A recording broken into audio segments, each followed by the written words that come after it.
Gada-gadi, oh.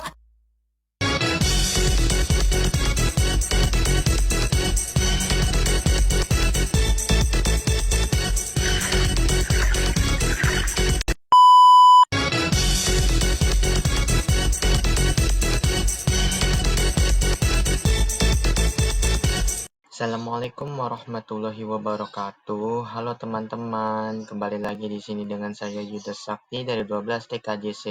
Di sini kita akan membahas konsep DHCP dan DNS server, yaitu memahami dua protokol yang membentuk tulang punggung internet modern. Tanpa berbasa-basi lagi, kita langsung menuju pembahasannya. Let's check it out. Avengers! Assemble.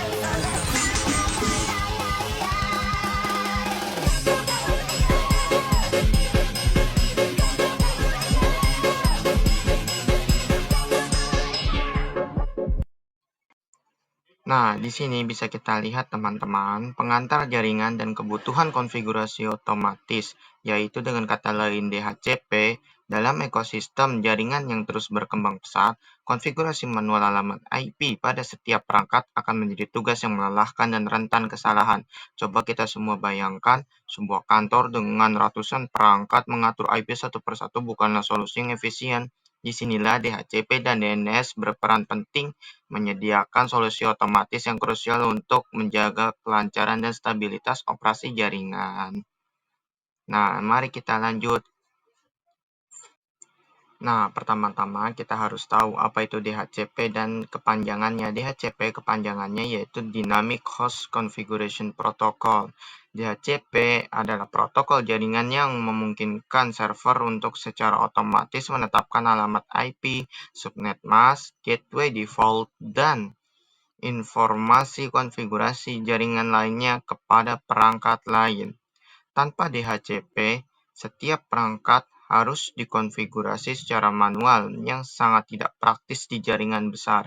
DHCP membuat manajemen alamat IP menjadi sangat mudah dan meminimalisir konflik IP. Nah, coba bayangkan teman-teman, di suatu perusahaan yang mempunyai banyak perangkat, lalu harus manual satu persatu, dan tiba-tiba salah satu komputernya atau perangkatnya IP-nya sama, lalu konflik dan menciptakan coalition atau tabrakan. Nah, itu akan sangat amatlah ribet dan harus mengulang dari awal. Maka dari itu ciptakanlah DHCP untuk memudahkan manusia.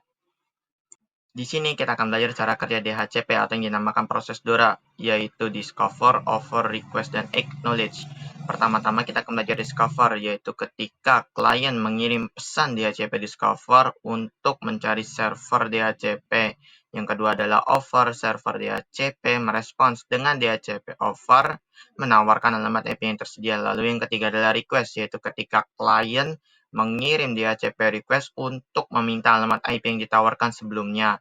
Lalu yang tahap terakhir atau tahap keempat yaitu adalah acknowledge, server DHCP merespons atau mengirim DHCP acknowledge sebagai konfirmasi penetapan IP. Nah, disclaimer teman-teman, proses DORA ini memastikan setiap perangkat mendapatkan konfigurasi jaringan yang valid dan unik secara otomatis. Berikut beberapa manfaat DHCP, otomatisasi dan efisiensi manajemen IP. Yang pertama adalah penghematan waktu, mengurangi waktu yang dihabiskan untuk konfigurasi IP manual, terutama di jaringan besar. Yang kedua adalah pencegahan konflik IP, memastikan setiap perangkat mendapatkan alamat IP yang unik untuk menghindari masalah jaringan. Yang ketiga adalah portabilitas perangkat, memungkinkan perangkat untuk bergerak antar segmen jaringan tanpa perlu rekonfigurasi manual. Yang keempat adalah manajemen terpusat.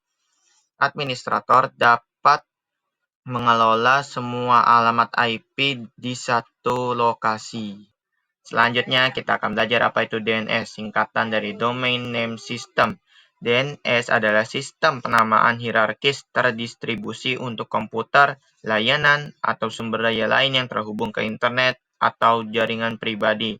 DNS ini menerjemahkan nama domain yang mudah diingat manusia, misalnya google.com, menjadi alamat IP numerik yang digunakan oleh komputer, misalnya 172.217.160.142. Dengan kata lain, DNS adalah buku telepon internet. Selanjutnya, kita akan belajar cara kerja DNS, yaitu resolusi nama domain ke alamat IP. Ketika Anda mengetikkan nama domain di browser Anda, serangkaian langkah terjadi untuk menemukan alamat IP yang sesuai. Yang pertama, permintaan resolver. Browser mengirim permintaan ke DNS resolver lokal, biasanya server ISP kalian. Yang kedua adalah server root. Resolver menghubungi ke server root DNS, ia mengarahkan ke server TLD. Yang ketiga adalah server TLD. Server TLD misalnya untuk .com mengarahkan ke server nama autoritatif. Yang keempat adalah server autoritatif. Server nama autoritatif memberikan alamat IP sebenarnya untuk nama domain. Yang kelima atau yang terakhir adalah penyampaian ke klien. Resolver menemukan alamat IP kembali ke browser Anda yang kemudian terhubung ke situs web. Berikut beberapa komponen DNS, yaitu ada root, ada TLD, ada authoritative name servers. Yang pertama-tama adalah root servers, puncak hierarki DNS. Mereka merespons permintaan untuk zona root dan mengarahkan ke server TLD yang sesuai.